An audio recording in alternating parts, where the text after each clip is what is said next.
vuelta. Hay un grupo que fue lo más rebelde y violento del punk. Hoy están de vuelta.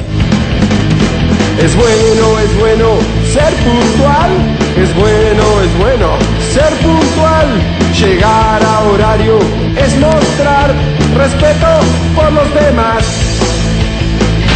Totalmente adaptados a las reglas sociales, maduros e integrados al sistema. Son los Sex Pistols. Un grupo de muchachos que pasaron de la provocación más visceral a comportarse en forma agradable y correcta. Hay futuro, hay esperanza, si respetamos valores morales, si te comportas con educación y buenos modales. Los Sex Pistols, totalmente renovados, convencionales, simpáticos y bañándose todos los días, los Sex Pistols vuelven difundiendo su mensaje de aceptación de las reglas del sistema.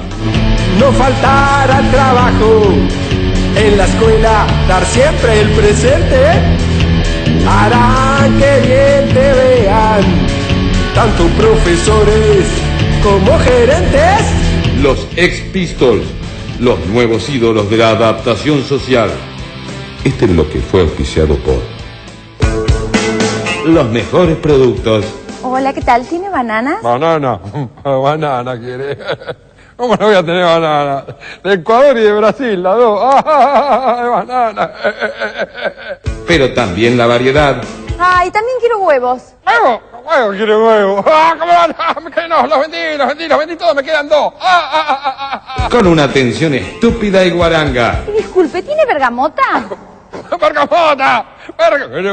¡Quiere bergamota también! Además de los huevos y la banana, quiero bergamota, la nena.